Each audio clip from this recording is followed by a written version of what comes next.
Salut à tous la team OL, Thomas M. Chaud pour OL Fan TV. Très heureux les gars de vous retrouver pour une nouvelle vidéo dans un contexte, alors certes estival, mais il fait très chaud. À Lyon il a fait quasiment 38 cet après-midi et demain ça va monter. Là il y a un petit vent, mais je veux vous promettre que ça chauffe quand même. Alors je ne sais pas où vous êtes en France ou ailleurs, mais je pense que vous devez avoir les mêmes conditions. Mais bref, c'est l'été, c'était le petit point météo. Les Gones, nous sommes à la veille de la finale de la Coupe de la Ligue qui aura lieu demain au Stade de France entre l'Olympique Lyonnais et le Paris Saint-Germain. Nous sommes à un jour, 24 heures quasiment, 24 heures quasiment de ce match qui est importantissime pour l'avenir de l'Olympique Lyonnais, pour l'avenir européen de l'Olympique Lyonnais.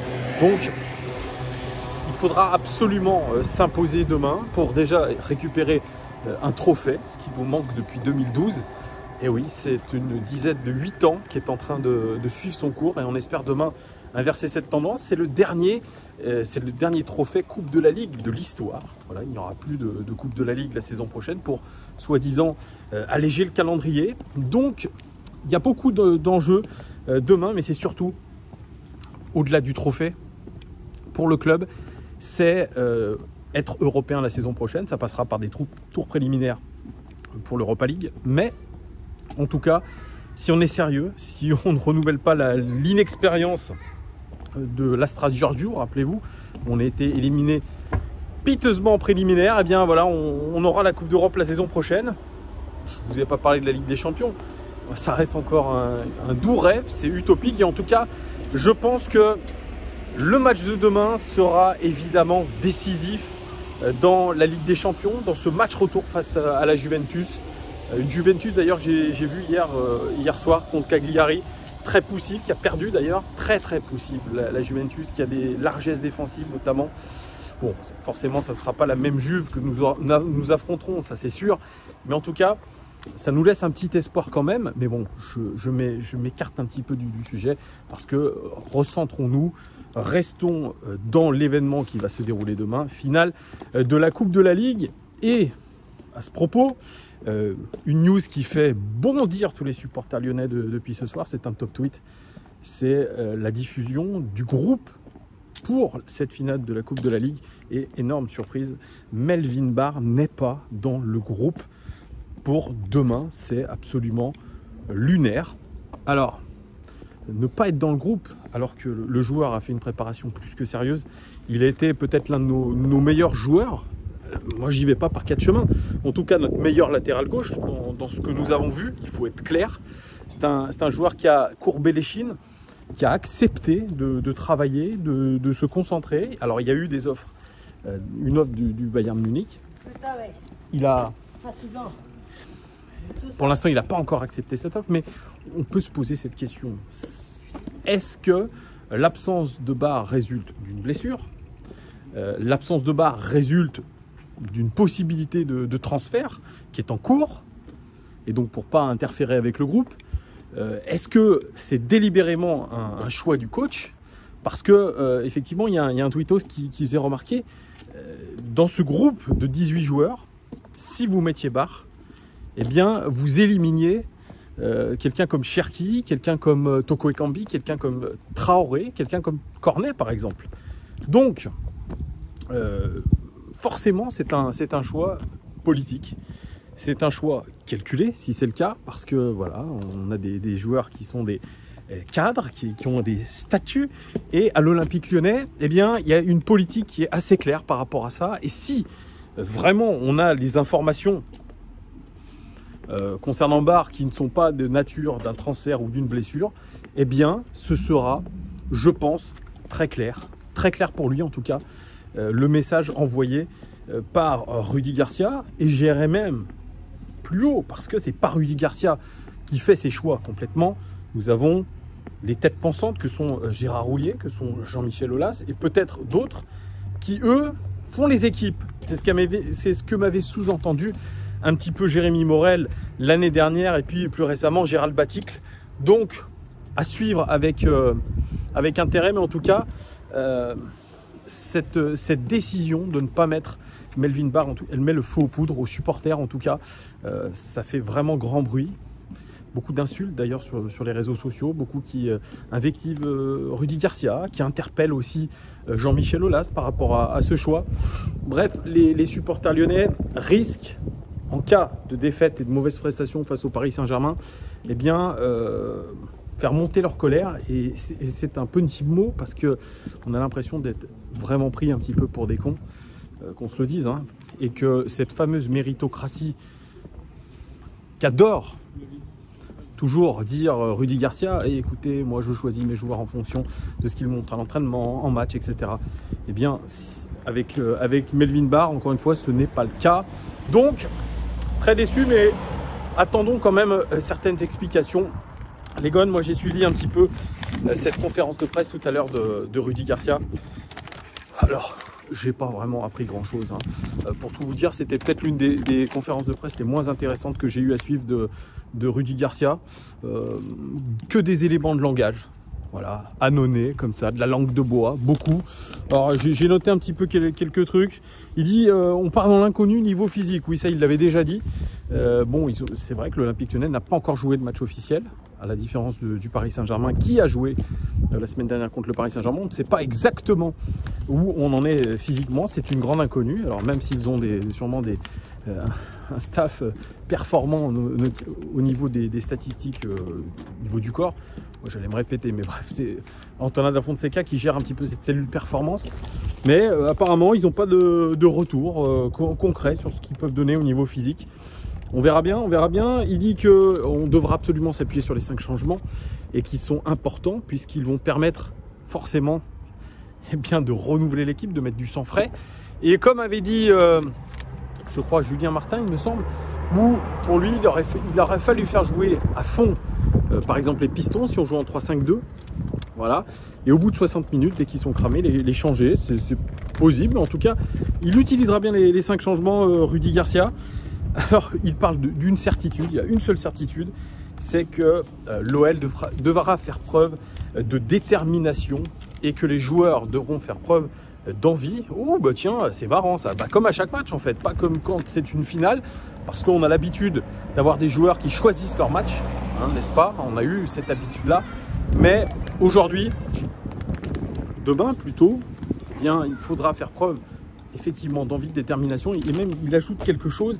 Il parle de solidarité. Mais solidarité, non pas entre les joueurs, mais entre les joueurs, les supporters, parce qu'il a bien insisté sur le fait que même si les supporters n'étaient pas présents en nombre, eh bien, il fallait qu'ils soient solidaires avec leur équipe, mais on a parlé aussi d'une solidarité avec les dirigeants. Bref, que tout ce club fasse corps les uns avec les autres.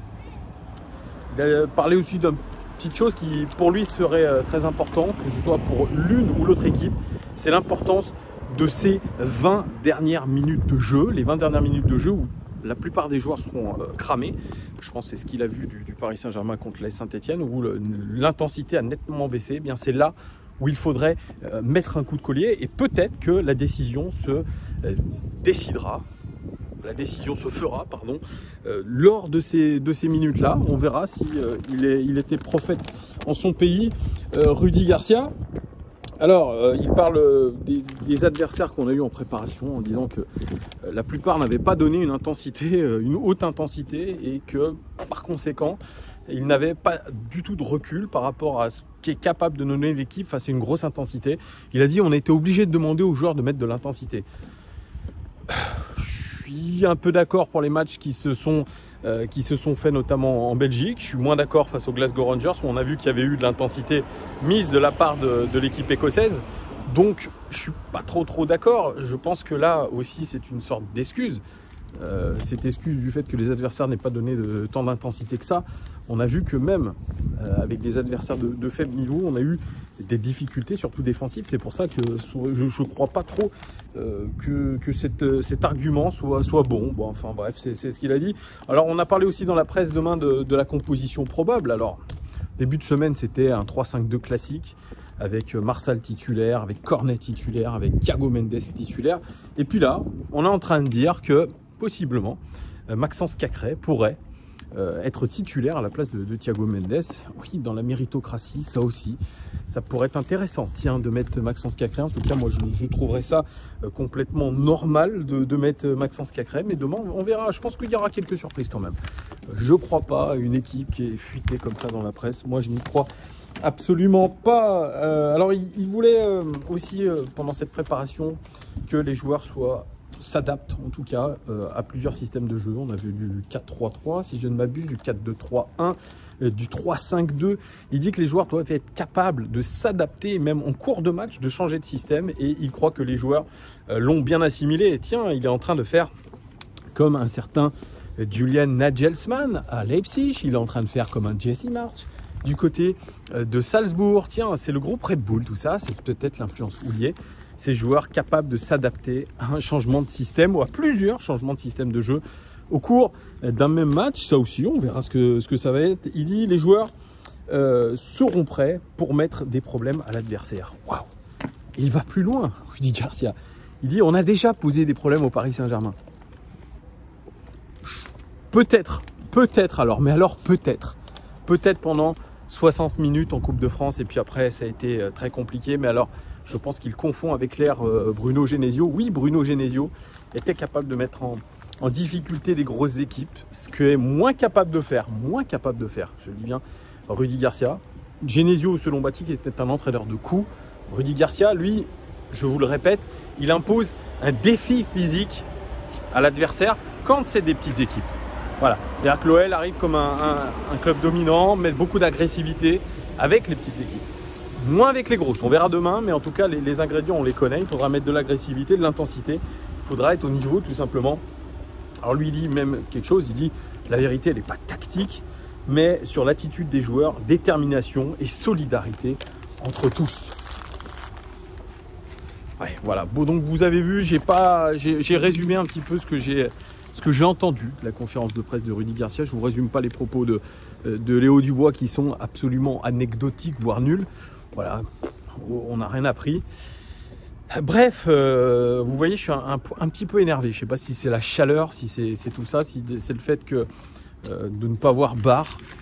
Alors, je suis un peu comme tout le monde, je suis cette hype, mais c'est même pas une hype pour moi. C'est juste une normalité par rapport à ce qu'on a vu du joueur. Alors bien sûr, vous pouvez dire, Barre, il a joué avec des matchs amicaux, etc. etc. Oui, mais c'était l'occasion, en tout cas, de le mettre dans des conditions réelles, de le mettre dans des conditions de match à pression, et puis pour voir ce qu'il veut, pour voir ce qu'il valait. Je pense qu'on aurait été beaucoup plus indulgent avec Melvin Barr que nous le serons demain, avec sûrement un titulaire en la personne de Maxwell Cornet en tant que piston gauche. Parce que ça, Rudy Garcia a insisté, on a des joueurs polyvalents, ouais, on a compris. Mais voilà, c'est ce qui a été toujours été cette politique du club, ou en tout cas toujours, j'exagère un peu, ce qui a été la politique du club depuis quelques saisons déjà, c'est depuis les départs de Lacazette, Tolisso, donc voilà, c'est de faire confiance à des cadres entre guillemets, à des joueurs qui ont coûté cher, à des joueurs qui ont plus d'expérience que les autres, soi-disant à des leaders.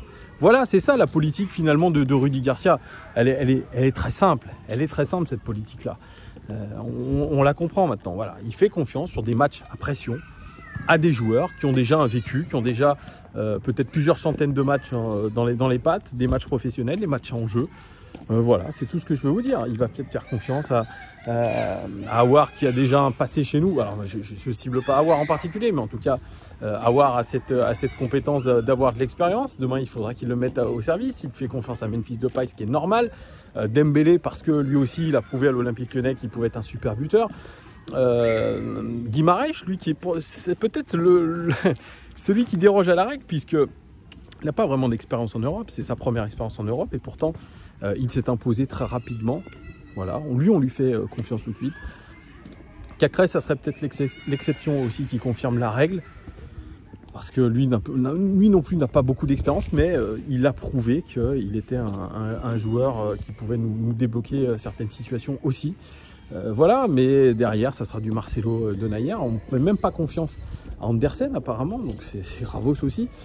Bref, voilà, je vous parle un petit peu comme ça en mode fouillis, mais c'est les pensées qui me viennent dans la tête comme ça à l'instant. Voilà, je suis un petit peu désabusé, vraiment.